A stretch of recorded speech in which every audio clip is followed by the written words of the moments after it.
To prepare the zip plank, cut the part and then transfer the marks exactly where they are. You'll be stitching exactly from this mark to this dot and from dot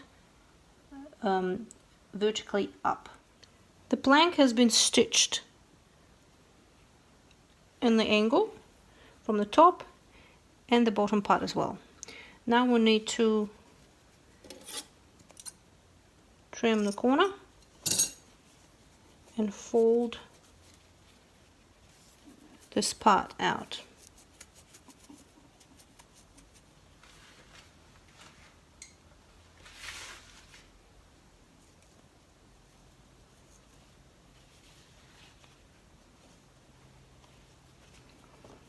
This part will have to be trimmed close to the stitching, and from another side too. Get the corner out and then also into this angle.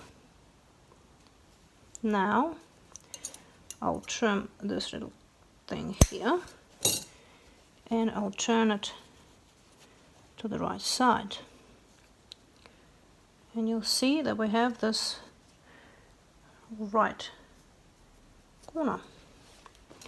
Now I need to give it a good press.